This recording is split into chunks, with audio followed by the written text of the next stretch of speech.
Welcome to Meet, Act, and Part, a Masonic podcast hosted by Midnight Freemasons Greg Knott, Darren Larners, Todd Creason, and Bill Hostler.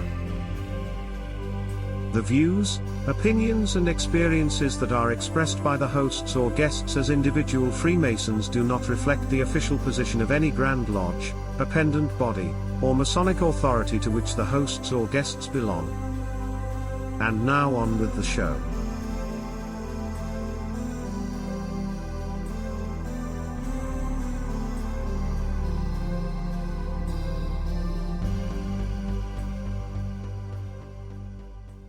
All right, here we are, everybody. Welcome to another exciting episode of Meet, Act, and Part. This is episode 55, and we're going to call this one Membership. And we've got a special guest tonight, but before we get to him, we'll introduce ourselves, your hosts. I am Greg Knott. I'm Bill Hostler. And I'm Darren Laners. And our guest tonight is Dave Kelm. And Dave is a friend of mine that I've known through the Shriners. And we actually figured out we knew all these same people together from other lives we won't get into. But Dave, welcome to Meet, Act, and Part. Glad to have you. And I have a feeling this will be an entertaining episode if we get through all the questions. So, well, it's my pleasure. Thank you very much, guys, for having me. Thank you. Well, why don't you just give us a little bit about your Masonic background and maybe what you're doing, not only in the Shrine, but other things if you want as well. Yeah, sure. So I've always been interested, as an adult, I should say, always been interested in Freemasonry and becoming a Mason. Did not come from a Masonic family, not a legacy, but always had some interest from my own research and my own reading of different fiction and nonfiction books. Ended up working with a couple of guys who were very active over here in Lodge 4 and Lodge 500 in Springfield, Illinois, and got to talking with them a little bit. It turns out that they had ulterior motives for me joining. I had my own motives for joining, which was to sort of extend my philanthropic activities as well as my network, as well as the idea of becoming a not just a good Mason, but a better man. Their ulterior motives were to get another person involved with Scottish Rite. Turns out that these brothers were super active in Scottish Rite, and I actually met them through a contract that I had working in and around the Hoagland Center for the Arts here in Springfield. And so knowing that I had an affinity for theater and some other things, they were super excited to get me involved in Scottish Rite. And so joined Lodge 500 in Springfield, St. Paul's Lodge 500 in 2007, which was probably a huge mistake because I also started law school in 2007 and went to St. Louis University Law School, which is 90 minutes from Springfield. When I finally did finish law school, I got much more involved with Masonry. Joined Scottish Rite in 2010, and then in 2017 joined Ansar Shrine Temple and became a Shrine Mason. At this point, I am the second lieutenant commander in the Valley of Springfield Scottish Rite Consistory, and I'm also the Oriental Guide. So that's the lowest, right? The lowest level of elected officer for Ansar Shrine. And if everything holds steady, I'll become potentate in 2027. But they could kick me out. Who knows? I don't see it. So, and Dave is active because he probably won't mention it, but I will. He is going to Louisville, Kentucky, late this summer, and he'll receive the honorary 33rd degree. And of course, got to experience that last in 2021. So, Dave, obviously, you've been active, and your brother in there thought the world of you to nominate you for that. I appreciate you bringing that up. It's still a little numbing to me. I didn't expect ever to wear the white hat of a 33rd degree Mason. It was a complete surprise when they informed me last summer, and it still is. It takes my breath away, to be honest with you. Yeah, it's a real honor. So the reason Dave and we started talking actually a few weeks ago, not necessarily about the podcast, but about the membership. We were both in Texas at the Shriners Membership and Marketing Conference, which I thought was pretty good, by any measure. And we just got to talking. I said, well, you need to be on our podcast sometime. And as Dave, I think you mentioned already, that not only is he the Oriental Guide, but he's the membership chair of Ansar Shrine. And though while maybe this conversation began with Shrine, membership, really that equation goes to every single thing we do in Masonry. Blue Lodge all the way through all of the appendant bodies. So that's what we talk about as membership tonight. and some of the thoughts that Dave has had, because he's trying to reinvigorate, I think, in Ansar, just the thought of putting membership at the top of our mind as an important issue. So let me stop there, Dave, and let you just kind of take it from there. Yeah, so, in my work with Scottish Rite, I've also done some leadership training over at Scottish Rite, have done and led a number of officer retreats. And now, as a membership chair over at Ansar, it dovetails nicely into what we were doing at Scottish Rite. What I think all too often happens with appendant bodies and with Blue Lodge is there becomes this friction, right, and a competition for membership, if you will. I know that we have some lodges where the tradition sort of handed down from worshipful master is, to not be excited about raising a potential brother who is really looking at something more than just the Blue Lodge, right? Because they want to, in many cases, to hoard those members and not allow them to experience the full breadth of Masonry, which includes York Rite, Scottish Rite, Shrine, and all the other appendants that are out there. But we also then have folks at all levels, whether it's York, Scottish, or Shrine, that tend to think that this is a competition. And so what I've come to the membership committee with this year in Ansar is we have to be in this boat together, right? We have to all be paddling in the same direction and not against each other, or not in different boats, because we will literally sink or swim together, right? And so my effort as membership chairman is to, every time I speak about the Shrine or about Masonry or about any particular appendant body, is to talk about it and frame that conversation from the attitude that we all have to be thinking about membership. We all have to be discussing membership. Today is Monday. I send out a e-newsletter every Monday to all of the Ansar Shriners that have email addresses, and I discuss very briefly some membership ideas. And the idea today was, look, Ansar Shrine Temple has 26 different clubs and units underneath and under the umbrella of Ansar Shrine, whether that's the Mounted Cowboys or Edgar County Shrine Club or Salt Fork Shrine Club or Crazy Carts. We have 26 clubs and units. Last year we net lost 79 members in Ansar Shrine. So my challenge to the 26 clubs and units was, each of you really only have to recruit 3 new members, right? If you do any research about sales or business growth, and you break each individual component down into either a weekly goal or a daily goal or a monthly goal, whatever it may be, an hourly goal, how much money am I going to make? Well, we got to break ourselves down into that basic goal, right? So for us to, unfortunately, for us to break even from last year's, from 2022's net loss, we have to bring in 3 members per club, right? And we have some clubs that bring in literally tens and dozens of members.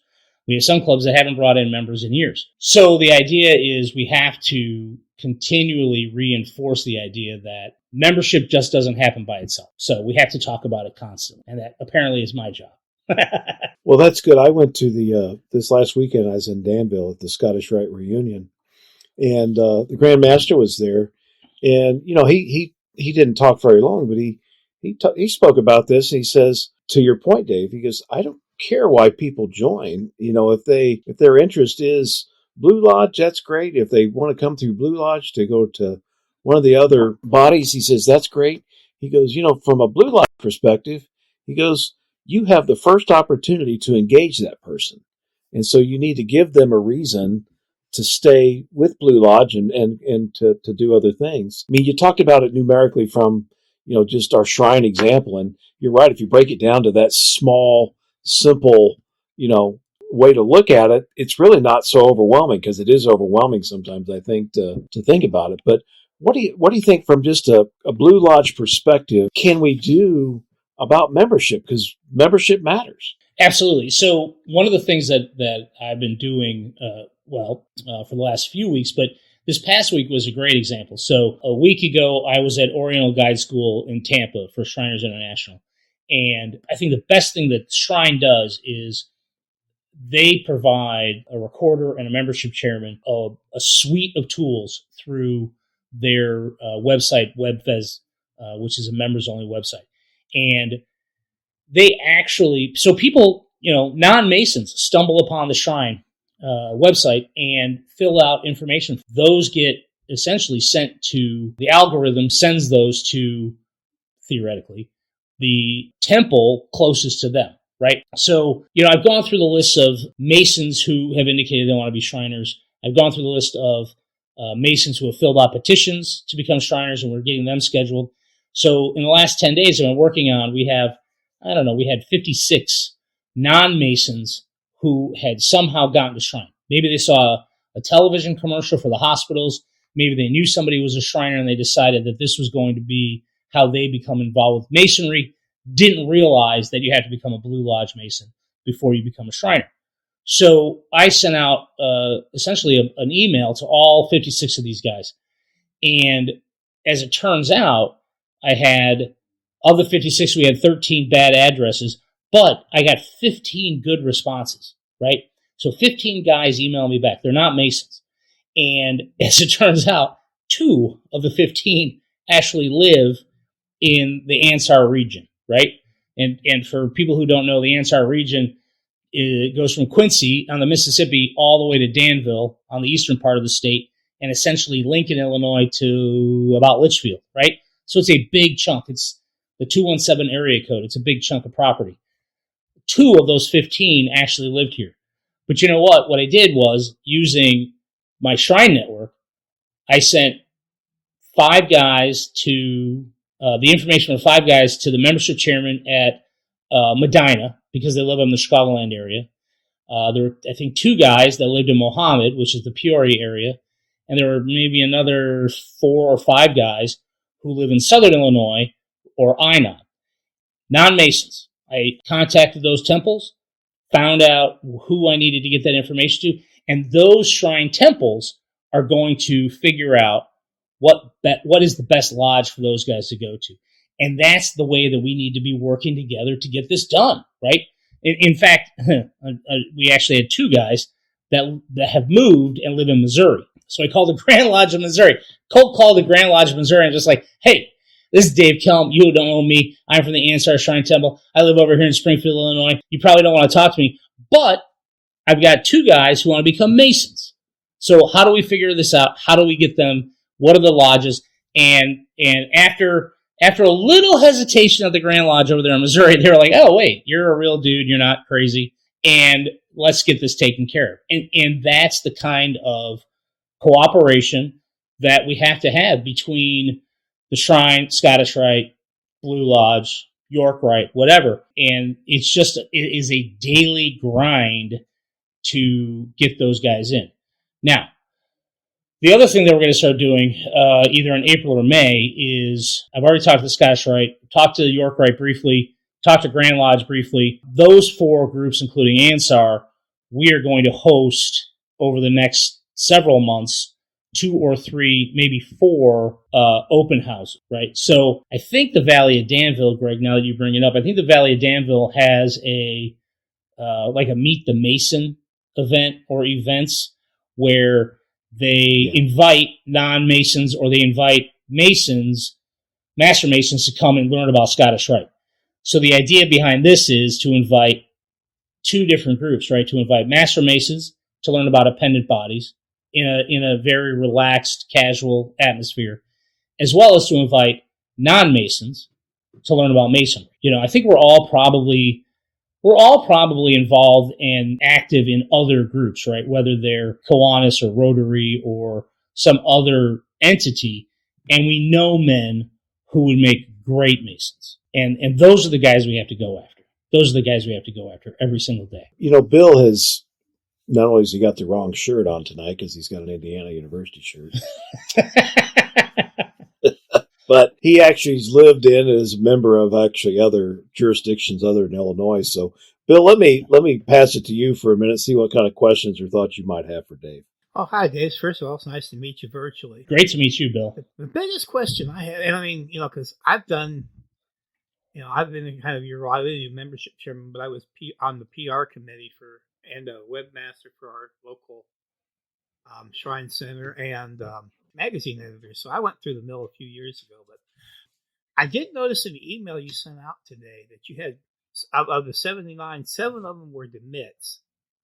And did you guys contact those 7 men and find out why they didn't want to continue, or if there was a reason, or if they were, they couldn't afford it, or if they just wasn't interested, or if there's anything they might be interested in?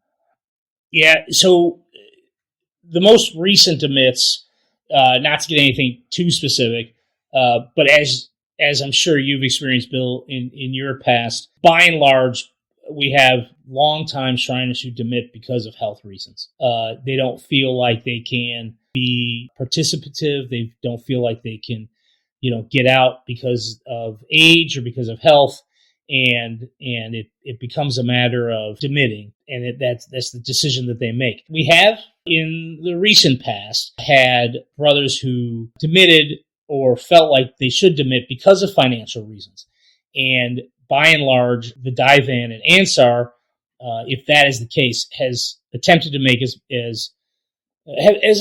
arrangements so that a member doesn't feel like they have to demit because of financial reasons. We have either made sure we paid the per capita to Shriners International out of our treasury, or we often have other brothers who will pick up the bill and the financial responsibilities for a brother who feels like they need to demit. I personally would much rather, out of my pocket, pay to keep a member, especially an active member, but to keep a member involved and not allow them to demit just because of financial resources or the lack thereof. Shrine and Scottish Rite, Blue Lodge, these are all activities and entities that you see members, when they come to meetings, enjoy themselves. They enjoy the fellowship. They enjoy the brotherhood. They enjoy the fun that we all have. And I would rather not see them have to abandon that because of financial wherewithal. Yeah, absolutely. Because, and fun is part of it. When I first became a Mason 115 years ago, after our lodge meeting would close, we would go up to the local shrine center there, Mizpah Shrine, and we'd go and, have a little of the camel's milk and eat. And at the same night as our stated meeting, we also, the Fort Wayne Scottish Rite met in this, just right next door. And so they would come over afterwards.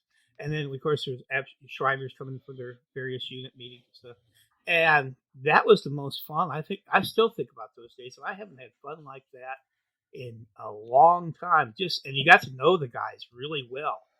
And, if they could bottle that up and just give it to every man who ever talked about being a Shriner, you'd never have anybody leave. But I just keep thinking it sells itself. Absolutely. Once they get in the door, and if they get involved, they're going to have a blast. And the ceremonials are a blast and stuff. But I don't know. I remember when I was going to become a Shriner, I had just been raised about a year before, and we were up at the Mizpah Shrine down in the Arabian Room. We were eating, and the all the guys in there says, "Well, are you going to join the shrine?" I said, "Eventually." I says, "You guys have already got me in the Scottish Rite. I'm now in York Rite. I'm now in Blue Lodge. I think I was like senior deacon by then in Blue Lodge." I says, "I just don't have the money right offhand to do that." They said, "Well, if you had the money, would you?" I said, "Well, sure, absolutely, I would." And a little while later, I went to the bathroom. I came back, and on my plate in front of me was a Mizpah petition.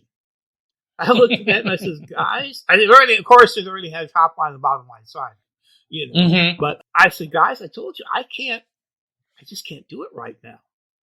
And they said, "Now listen, it's a done deal. We already collected money. We went up, we put it in an envelope with your name on it, and we put it through the potentate's door. So if you don't sign that and go through with it, we're going to be out the money, and all of us are going to look stupid." So, well, I guess I'm going to become a Shriner. And so, like 2 months later, I was driving a truck over the road then, and I was in Syracuse, New York. And so I had to drive all night to get back to Fort Wayne by that Saturday morning to become a Shriner. So I'll never forget the first thing. After the couple minutes, I think it was the cold sands at the time, just an exemplary thing. I'm like, that's it. But and then afterwards, as soon as I got my fez on, the guy handed me a beer, said, "Congratulations, Noble." And then next thing I know, we were having fun. It's just like, you can't. And and it's like all that fun and everything was so much. I loved it. But the one thing that really got me was the first time that I rode with a bunch of the guys up to Shriners Hospital in Chicago from Medina.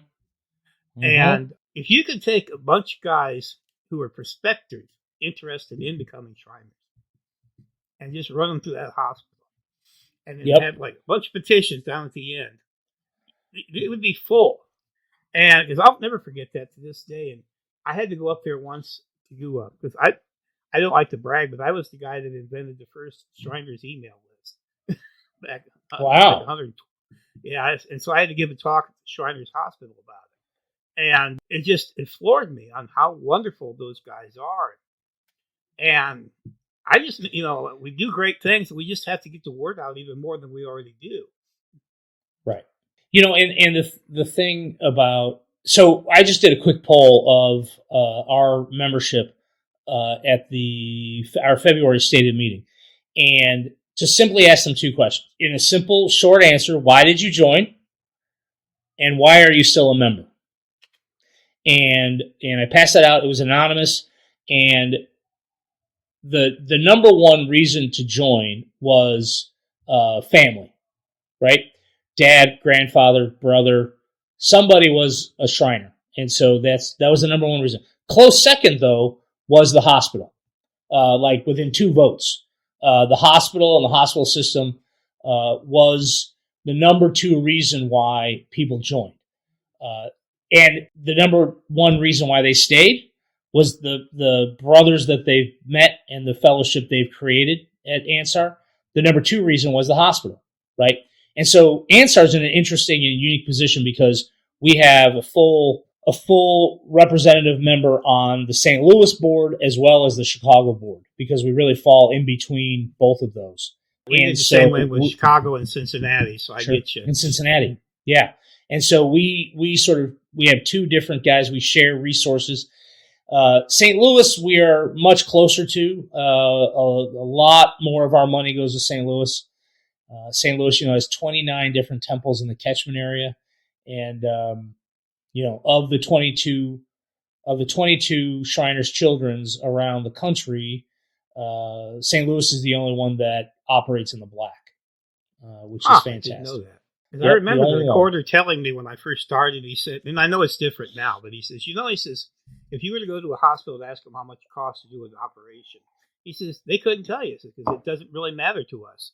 We just know we need to do it, and so we throw the money at it. And that, that's.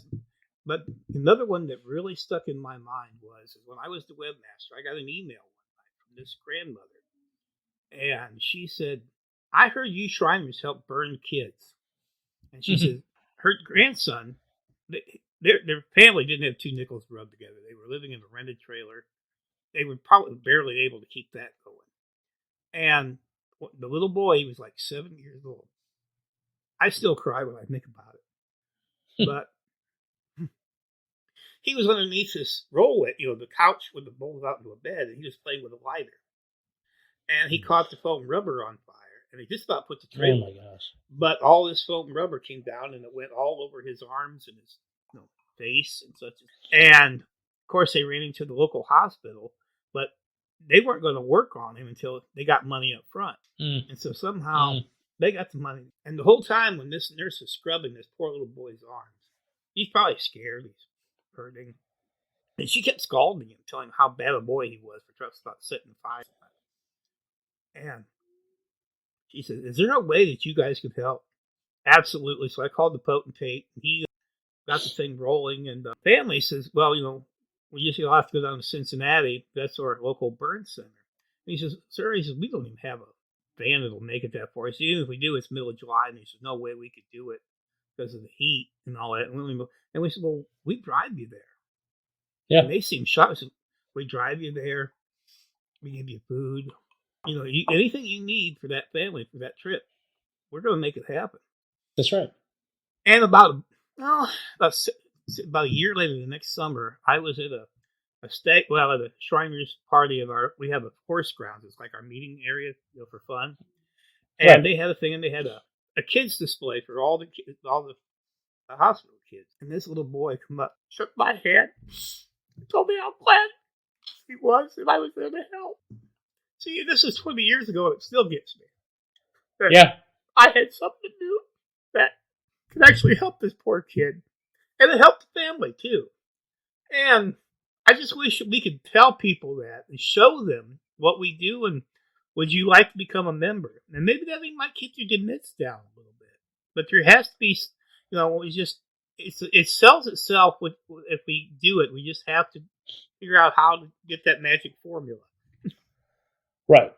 And one of the things that you bring up, Bill, 20 years ago you did, the website, right? And so Ansar is still sort of in a pilot phase with a contract third-party social media company here in Springfield. And we began with them in October. The Divan made the financial commitment to contract with them in October. And I say it's a pilot because, we're such a large geographic area that to target the whole 217 can be difficult from, Facebook, Instagram, all the different social media channels. It can be difficult. And so we're piloting this targeting through our Facebook ads and our Facebook messaging, as well as I think we do some Instagram. And the amazing part is, we used to do this on our own, right? Everyone can pretend they know what they can do on social media or on podcasts or whatever. But when you actually have a professional firm do this, it's amazing. So for our circus, for instance, which is the weekend before Thanksgiving, typically we would have maybe 2,500 to 4,000 impressions for the circus.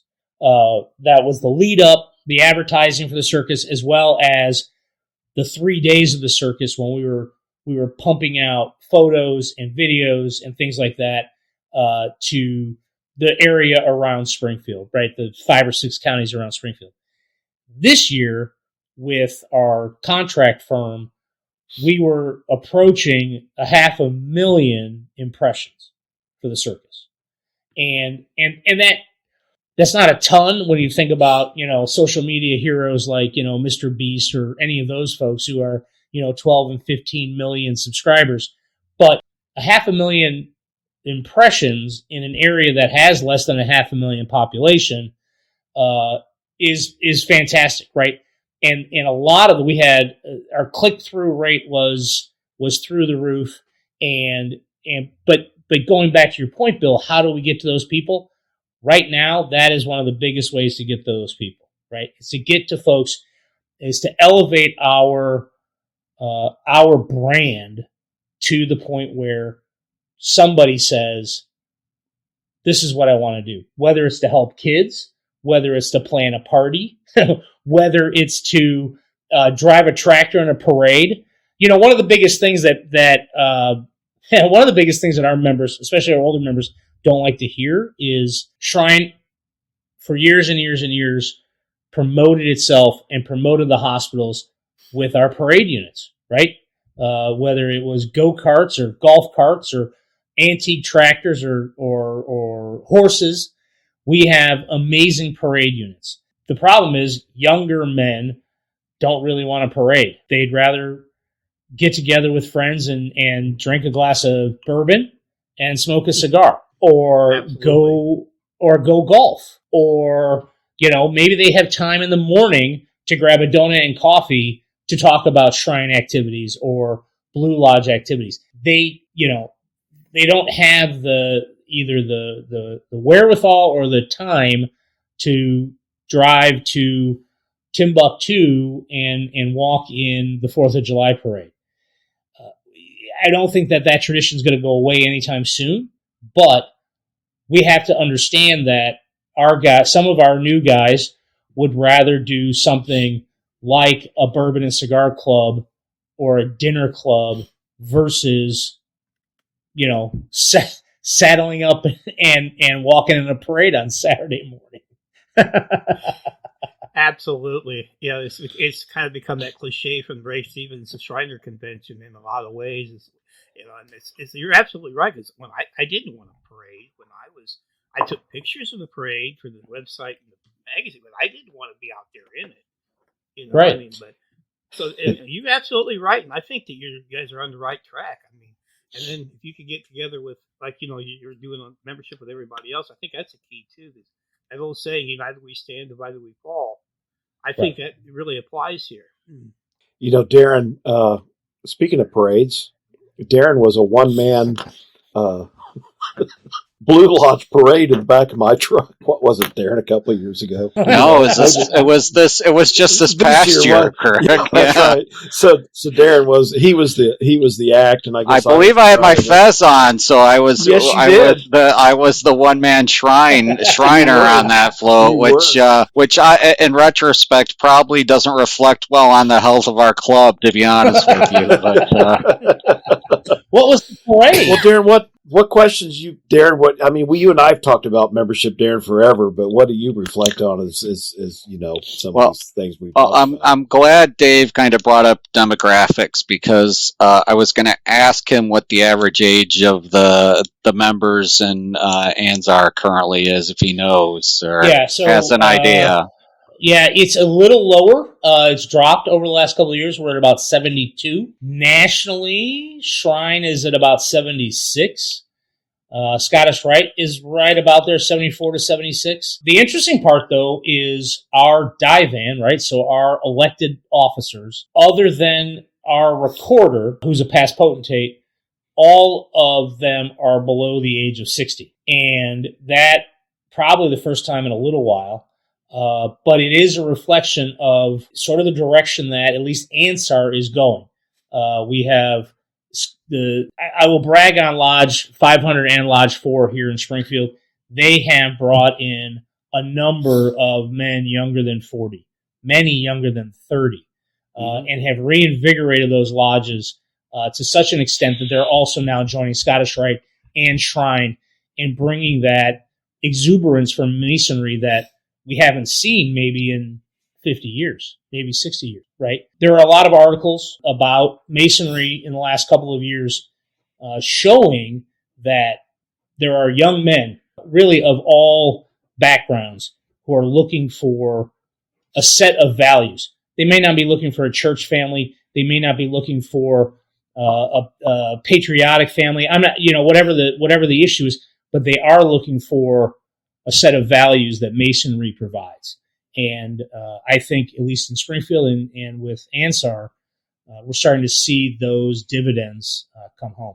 Yeah, that kind of led to my broader point. I mean, you were talking about the numbers you have to replace just to break even this year. You would want three new members per club. But I mean, realistically, if you're looking at or viewing it from like the idea of succession planning, you need to bring in more per club. Right, because if your average age is in the mid 70s, you're looking at maybe on average those guys having 10 years, if they're lucky, left in their lives. So you got maybe 10 more years of membership left with these guys. And this is, obviously a problem we see throughout Freemasonry, is that this average age of the membership is very, very high. And how do you engage young guys, and especially with the Shrine, which, I would think would probably be, as to Bill's point, given the hospitals, the easiest body to recruit younger guys into, just based upon what the Shrine stands for. There's not a lot, there is ritual, but there's not a lot of ritual that's that has to be memorized unless you get into that. But it's more about the philanthropy, the families, the fellowship, all of these things. So how, I guess, as a membership chairman, how do you highlight those things for younger men that you are wanting to try to recruit? Right. So I think that the idea of, sort of the Shrine, maybe the unofficial motto of fun, fellowship, and philanthropy, right? The three F's, sort of like the three R's, but it's not really. Anyway, those are really the areas that Shrine can shine, right? And I think to some extent we have to get back at the Shrine to the fun and fellowship part of it. philanthropy is huge, right? You just have to watch television for 27 minutes and you're going to maybe see a Shrine commercial. I think they have a good understanding of what the philanthropy is with the hospital. The issue, though, is that's such a large philanthropy that it can become almost an esoteric philanthropy, right? Because, yeah, you buy a raffle ticket for an opportunity drawing, or you buy a ticket for a travel raffle, or you buy tickets, and you know that money, some of that money is going to go to the hospital, and blah, blah, blah. In connecting with men who are, less than 60, who are still in their career, some of whom are in their 20s and 30s, who are just starting their career, just starting their family. How do we meet them? The idea of Masonry going out to meet them where they're at, I think, is a new paradigm that we're just starting to explore and maybe just becoming successful in, right? Because those older guys, and I know that sort of one of the things that Greg and I discussed, and one of the things that was brought up at the membership and marketing training session for Ansar Shrine was, they came up with this great marketing slogan, which was, to be one, you have to ask one. To be one, ask one. That was the worst thing they could have ever done. The worst thing they could have ever done. Because what that allowed everyone who was already in to do was sit back, was hands off. Hands off. If I've got a nephew who wants to become a Mason, well, I guess he'll have to ask me at Christmas time. I guess that's what'll have to happen. Maybe he'll ask me at Christmas time. If he doesn't, oh well, he doesn't become a Mason, right? That was the worst thing we could have ever done, because we have multiple generations of Masons and Shriners and Scottish Rite Masons who think that that's how you join Masonry. That's not a rule. That's not a regulation. That's not codified anywhere. And so what we don't do well anymore, because we spent 30 years inculcating people to this idea that in order to become a Mason, you have to prostrate yourself to the altar of Masonry and hope that the guy down the hall in the cubicle who you think is a Mason, because he's got some sort of Masonic symbol on his cube, if you go over and talk to him, even though you don't really even mention anything because he's 40 years older than you, maybe he'll bring you into lodge. That's crap. That's crap. We have to say to these young men and these friends of ours at church, or these friends of ours down the street, have you ever thought about being a Mason? Because we think you would make a great Mason. We know you're a great man. We know you do fantastic work wherever it is. You sell cars. You drive trucks. You're a doctor. I don't care. We know you're a great man. We'd love to have you. We have this great philanthropy, whether it's the hospital with Shrine, or it's dyslexia with Scottish Rite, or it's all the good work and the scholarships that Blue Lodge Masonry does. We think you're going to be great. Hell, that works for Rotary. It works for JCs. That's how they get their members. But we have this tradition of, we're just going to sit back. And we hope somebody knocks on the front door at the temple. And that's not how it works anymore. And the nice thing about it is, what you just said is, you didn't ask them. You just told them, I think you'd make a great Mason. So when you're ready, let me know. Right. So well, let's go. So that brings me to my second, which is off script, but at what point do you envision the Shrine making the decision to break away from Blue Lodge Masonry? Because I feel that I'm being quite honest here. Sorry. I believe. All right. Well, you could just nod or tap twice, but because I'm going to be I'll be quite direct here. Based upon, the numbers I have already mentioned, and based on my own personal experience with my involvement in Blue Lodge and other things, I don't have a good argument. So both my sons are, an age where they could become Masons, and neither of them are interested, which is fine. And I'm not pushing that on them, because I believe fully in the not trying to have somebody join Masonry because of your dad's a Mason, your,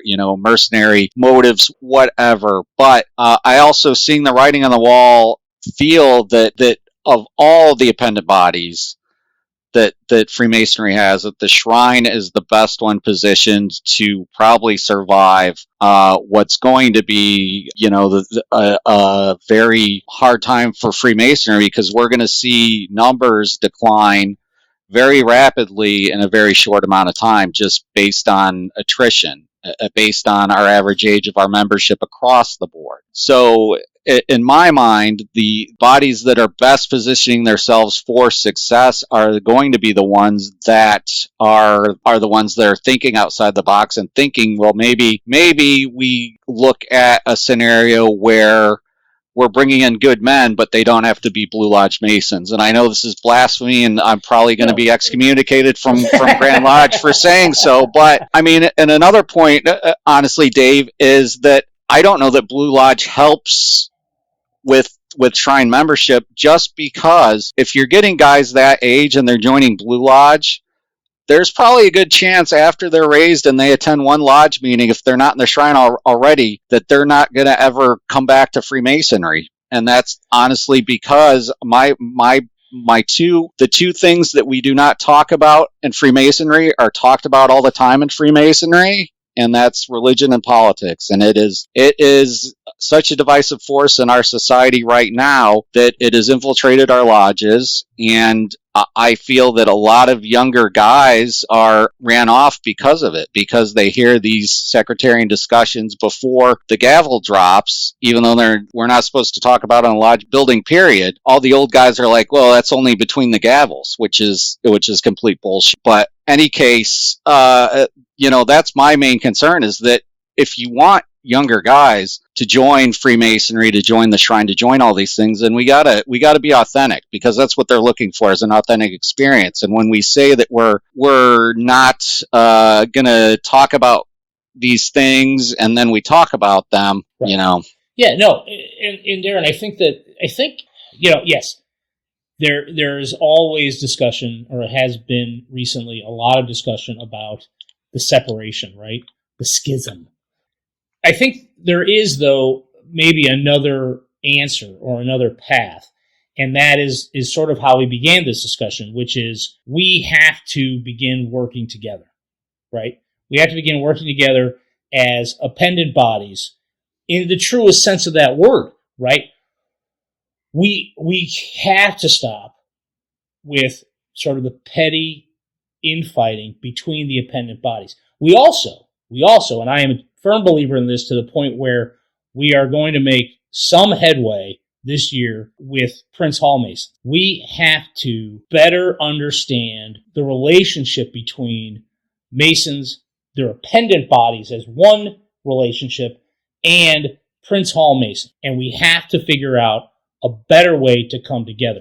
And here's the thing. We probably all get the same publications from Shrine International, as well as the Northern Masonic Jurisdiction, as well as Illinois Freemasonry. And we as Shriners, we as Scottish Rite Masons, we had to take it to heart when Shriners International, Southern Masonic Jurisdiction, and Northern Masonic Jurisdiction, and Prince Hall Masonry come together and say that we are one body, and we have to work and fight as one body. So I understand completely, Darren, that there is an argument to be made for Shriners International to become its own standalone international fraternity, like Kiwanis, as an example, right? Kiwanis is a large international fraternity, standalone. I think the reverse, though, is there's a strong argument to be made that the reason that that's an argument is because we haven't fought to be one body again. And we allowed those petty jealousies and those insecurities between the appendant bodies to get the better of us. Because you're exactly right, Darren, that we espouse these values, and in many cases at Lodge, they're just that. We're just mouthing those, and we're not living those. And if we live those, if we truly, truly live those, then I think that's where we find success. I mean, there's an argument to be made, right? And you want to get excommunicated, and Greg had the pleasure of being with me in membership and marketing. You want to get excommunicated, ask somebody from the hospitals, why do you need Shriners? We hardly give you any money, and we hardly make any referrals. We make 2% of the referrals to all the Shriners hospitals. 2% come from Shriners. 98% come from God knows where. We hardly raise them the money that they need to operate. So if we're going to separate, kind of seems like the hospitals might go off on their own. It's and not have to deal with all these drunks with funny hats. Possibility. You said that, not me, and I'm not editing that out. So, The views and in fact, that's going to be in the show notes. Yeah, this might be the highest number of downloads we've ever had. Remember, they'll all be from Tampa, Florida. Right. Knocking on wood, maybe I'll become potentate in 2027. After this podcast, whatever. You'll be I still got Scottish right. Well, I'll get when I get my suspension email from the Grandmaster tomorrow because of what I said, I'll. Well, here's the thing. I'm also the chairman of the jurisprudence committee for Grand Lodge, so I'll see your suspension letter before you. There we go. So maybe give Greg a heads up, please. Yeah. But I mean, it's kind of devolved into and it is funny, but I mean, it's also serious. And this is, where Greg and I have had these discussions where I just don't see a lot of Masonic bodies I see a lot of Masonic bodies, I say, resting on their laurels. Like, I don't, I can tell that you and Ansar Shrine, you're thinking about these things, and that gives me hope that at least there are some bodies thinking about these things. But in a lot of cases, I personally feel that we kind of just Masonically bury our head in the sand, and then it's essentially the guys that are in power right now are like, well, it's not going to happen on my watch, so I don't have to worry about it because I'll be dead.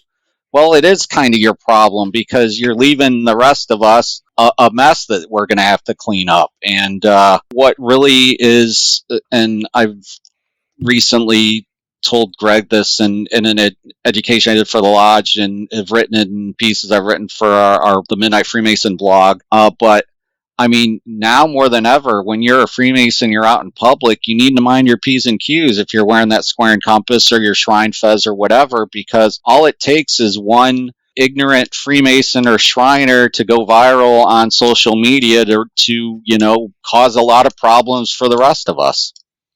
Yeah, no, absolutely.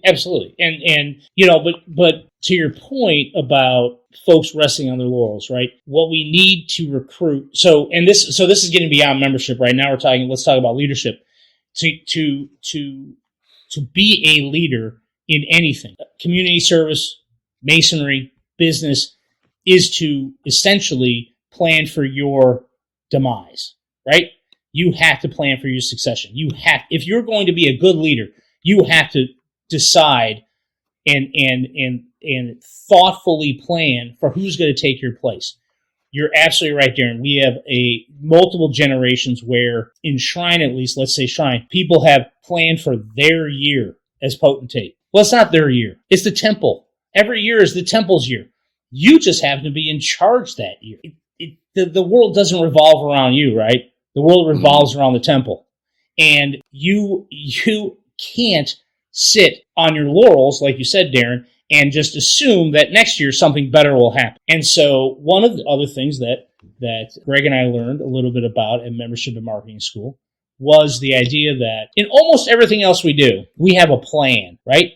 Sit at the kitchen counter here. We plan for our household. You're at work. You work for a university. You work for the state government. You work for yourself. You have to plan. How am I going to make money? How are we going to get better? How are we going to build? How are we going to grow? We don't freaking do that in Masonry, right? Year after year, we're just like, well, who's going to plan the Christmas party this year? Well, the Christmas party is not going to bring in membership. The Christmas party is not going to bring in new members or dues or anything else. We don't have a 1, 3, 5, 7-year plan. So, as the Oriental Guide at Ansar Shrine, I have proposed that going forward, the OG is in charge of the 5-year plan. So the Oriental Guide, who is the first member on the Shrine line, right, the lowest member on the Shrine line, is now in charge of the 5-year plan. We don't have it yet. We're going to work on it. But the reason that is because the potentate, the minute they get elected, or the commander-in-chief at Scottish Rite, or the worshipful master, the minute they become in charge, they're a lame duck. They're a lame duck. They're time limited. And so, Darren, like you said, they're ready to kind of just cruise on to retirement, right? They're going to coast through their year. They might do a lot of fun stuff. They might raise a lot of money, but their opinion doesn't count for too terribly much, right? Because they're just looking at December 31st or May 1st or whatever their time is. And so every level, Blue Lodge, Scottish Rite, York Rite, Ansar, or Shrine, we all need to have a plan. And it needs to be a 5-year plan. And it needs to come from really the bottom of the electeds. Because unless this podcast gets me kicked off my line, I will eventually be potentate in 2027. I got a whole bunch of crap that I want to get done before then. And there's a whole bunch of stuff this temple needs to do before then. And it needs to happen before I'm potentate, And so, just like everything else, we have to plan. And we don't do it. We're getting left in the dust because, people just go to lodge and they pay the bills and then they go home. They might have a crappy and we dinner. do it till one of the lodges I'm in, maybe more than one, we're going through the motions. You hope to get 7 people to sign the book to have an official meeting, and that's the only goal, and then we do it again and do it again, and I think that's to Darren's point, Dave, to your point too. I don't know, and Darren and I've talked about this, and Bill, is Masonry capable of having that long view of doing that multi-year, planning? I mean, frankly, do we have the membership? Do we have within our membership the ability to do that? Because if we look at our average age, those guys, they may have either already been there and done that, or they're worn out by the time they're that age. Have we brought in enough, not just bringing in young members, however you define age, but do we have enough people that can go through the thought process that's going to be what it's going to take to do that multi-year planning, other than just let's get by another year to survive? I'm not sure we do. That's no knock on anybody of us that's there, but I'm not sure there's enough of a nucleus sometimes in lodges and elsewhere that can think through that far. Well, I honestly believe that's our problem, our fault too, because all the guys that we could have had who could have done that, we tend to run away just because we, don't let them do anything, or we tell them, well, we've never done that before, or just go sit down there when you're a master, you can do whatever you want, or at least try, because we'll tell you we can't do it then. And so we run them off because we don't treat them right once we get them in. Once you got them in, kind of like, well, okay, well, you're in, goodbye. So, we've had them. It's just we don't keep them because of our attitudes. Yeah, that's a great question and a great observation, Bill. And Greg, I think that it isn't so much the membership; it's the will, right? If the goal is to get 7 guys so you can have a real meeting, right? That's the wrong reason to have a meeting. I mean, if 5 guys show up and they're enthusiastic and they're passionate about masonry and they want to sit around, hell, if 4 guys show up and they want to have a podcast because they're passionate about masonry and they want to talk about it for an hour and a half, then that's what counts, right? That's the important thing. If you don't have enough guys to actually have a meeting, but you have enough members, you have enough Masons who care about being there, then that's the important part, and those are the guys that need to be activated, right? I give the example. So after I finished law school, became very active with Scottish Rite and still am very active with Scottish Rite. When I first started going to monthly stated meetings at Scottish Rite, it sucked. It was horrible. I was one of the youngest people to be there. So I was probably in my mid-40s, and it was awful. You go, and there'd be some crappy old man dinner like, ham and beans and cornbread, and then we'd have some half-ass meeting, and then that'd be it. It'd be done. And it's just like, what is the use of this thing, right? Well, thankfully, there were a number of guys who got together, older and wiser than me, and said, we got to do something different. And what they ended up doing was scheduling a degree every month. rather than just having degree work at reunions in the fall and the spring, our valley started having a live degree every month. And what that ended up doing over the last 7 years was not only to bring those cast members together, right? So some of those degrees have, 15, 20, sometimes 30 guys to have a full cast for those degrees. So you brought that cast together. Then people were coming because they can get that degree and they can get that passport filled out, and they could have a nice evening. So there was dinner, or there still is. There's dinner, then there's a degree and a little short meeting because you got to do a meeting, and then there's an afterglow. There's some cocktails afterwards. And as part of my role in both houses, both in Shrine and in Scottish Rite, I tend to count bodies, and especially now that I'm membership, right? Ansar Shrine for the last 13 or 14 months typically has between 35 and 40 members at a stated meeting. We have 2,228 members. Is that what I put in the email today? Or 2,223 members. Scottish Rite Valley Springfield typically has between 55 and 70 guys at every stated meeting, and Scottish Rite only has 1,400 members. So you see the difference there, and the reason really is because Scottish Rite got sort of back to its roots with degree work and talking about what it means to be a Scottish Rite Mason. And we're going to push the dive-in that we have at Ansar Shrine is pushing that every single day. And I think Shrine's going to get back there pretty quickly. I've often,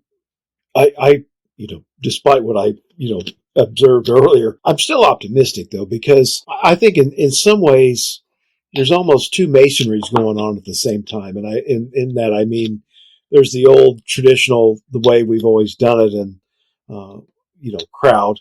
But that crowd's they're gonna cycle through. I mean, just because of life. But yet, there's an awful lot of energetic. Dave, you're talking about your lodges there in Springfield, and I see it across especially the social media sphere, where a lot of us know each other because of Facebook or whatever. There's almost a resurgence coming through that's much smaller in size, than the post-World War II generation, obviously. But I don't think masonry is going to die. I just think, it's going through this major transition right now. And maybe sometimes we just don't look at it hard enough. But look, I mean, Dave, the thoughts that you put forward in terms of that, the progressive line, and I don't mean progressive like move from one chair to the next, but forward thinking, I think there's going to be a surge of younger people come in that if they're going to say, look, if I am going to be a part of this, then it's going to be more than, 7 guys at the meeting, and that's the only goal of the night. I don't know where we're at on that arc, though. I don't know if we're at the beginning, because it's going to happen. It's masonry has gone through these evolutions before. I don't think it's unique where we're at now, because the numbers, they come up and down. But I do think it is going to have to get majorly refocused to attract people. I'll give you an example tonight. Absolutely. I was at a scout meeting tonight for the council. And so we had, guess what? The membership report saying, Dave, it's like, I was thinking about you and where we're giving it. And numbers are going down. And in our case, one of the major reasons is we can't get enough parents to step up to be the leaders. And so we had a little mini discussion about, people under 40, and they don't step up, and this, that, and the other. It was almost the same discussion. It could have just changed the logo from, the fleur-de-lis to the square and compass, and it was the same. It wasn't the kids. The kids will join, but we're in this funk right now in society about getting people to come and get them to join and whatever. Do you think we'll kickstart ourselves out of this anytime soon, or is it a long arc? I think it's going to be a longer arc. I think we're gonna get to a rock bottom, unfortunately, at some point where we are able to replace ourselves, meaning new members in, old members out, and at that point, then I think we start to do somewhat of a climb. The issue for me is when can we arrest, or how do we, my job is how do we arrest that decline? And, I'm throwing everything I can at the wall to try and do that. And there just needs to be There always needs to be more communication. There always needs to be more training. There always needs to be more leadership. And so I am very enthusiastic, very positive about the work we're doing. I'm hopeful at the end of this 12 months that I see some success. I'm not sure I'm going to, but I'm hopeful that by being positive, by offering different skill sets, by offering tools, that we're going to get guys. We're going to get some of these younger guys who are new and they're passionate to step up and bring in their friends and their family. Because that's really where we got to start. It's always friends and family first. Well, we're getting along here in the show. Why don't we'll go around another time. Bill, any final thoughts or questions or observations for Dave while we wrap it up? Well, it sounds like you guys are on the right track, and it's too bad many more bodies of masonry aren't following your lead. And hopefully someday they'll see your success and will. Well, I hope I have the success. Hey, you're already trying. I mean, that's in a way, you're trying something different. In a way, that's successful right now. It may not bear fruit today, but other people may see what you're doing and build upon that in the future. So you're getting there. It's just you're willing to try. I think that's a big step forward right there. But I just want to thank you for being on our show, and I hope you'll come back and maybe we can talk about membership or something else. Love to. Anything. I'd love to talk about the shrine more. That's one of my favorite subjects. Absolutely. Anytime you guys want me. Oh, absolutely. Darren. I just want to thank you, Dave, for coming on. I appreciate your time. And should Valley of Springfield decide to hold 8 or 30, it'll complete my my passport. So give Greg a heads up, please, so I can get that done. But yeah, I would. In May, I will. If things keep going the way they're going, thanks to the Thursday night at the right, and I'm going to go up to Grand Rapids to see 2 degrees, and then I'll have all mine in. There you go. Nice. Yeah. So another thing Bill will beat me at. I'm beating you on the HTA thing too. So, you are. But if you want to take over editing the podcast and the blog, I'll have plenty of free time to pursue such things. So I mean, I'm just saying. Anyway, again, Dave, thank you so much for coming on, and I appreciate your candor. Thank you. Thank you. It was my pleasure. Thank you. Well, Dave, I think we had a great show here. We were kind of in the deep like we get sometimes, but I think the enthusiasm you bring to membership, we need it. I mean, I've been in the shrine 15 years and wasn't really very active till the last 2 or 3 years. And I'm more optimistic, both about Scottish Rite and the shrine and indirectly the Blue Lodge, but I see the leadership of, especially at the national level, that's, translating down from, both Northern Masonic jurisdiction and the shrine. Right. Given the locals the resources and others the tools to do it, if we just step in there and put some effort into it, it's there. We just got to get some guys in. So, so I'll show you. I did sign some members last year. I got look at you. Thanks to Darren. That's fantastic. You got the watch? Got the watch. But I didn't do it for the watch. We signed. That's partly my watch. Apparently, then I want to wear it every Tuesday when there's a full moon. Yeah, I know. But anyway, you know what? I made a list of some guys. I've actually still got a prospect list. I need to follow up and see if we can get those 3 this year. That'd be great. The what I'll close with on membership is it's not all about the numbers. And you've not emphasized that either. You just gave a numeric value to it. But you do need the new blood, though, in to kickstart life. And this, I say this with Blue Lodge or any of them, you just need those new members coming in because even some of us old cranky people will get excited when the new guys come because there's a new energy and a vibe. So membership does matter. It does. It's the numbers will take care of itself if you have the product, but membership is very important. But so, Dave, any final thoughts on your part as we wrap up here? Just real quickly, the one topic we didn't get to was retention, right? Yes. And obviously, we can't beat the black camel. We can't beat death, but retention is also important. And so maybe that's a topic for another podcast. Absolutely. We're trying to do some new things, but retention is also, it's tough, right? We talked about the myths right at the beginning of the show, but yeah, next time we talk, let's talk more about retention. Well, Darren, I think we just scheduled our next guest for next month. So this will be part 1, membership. Part 2 will be, you've got them in the door. How do you keep now them? what do you do with them? Right. Actually, very seriously. Well, so for our listeners, we'll come back, and that'll be our next episode, because that is equally important. So, Dave, great to have you first time on our show. Obviously, now you've already got your invite and halfway scheduled for the next one. So we'll do retention, and I think it's just very important. So again, appreciate you being here, and we appreciate everybody that listens to Meet, Act, and Part. And please encourage others to listen to us, and join us next time for another exciting episode. Thank you for listening to Meet, Act, and Part. For more information about our show, visit our website at www.meetactandpart.com. While there, please consider supporting the show by sponsoring us on Patreon. Until we meet again, may we meet, act, and part.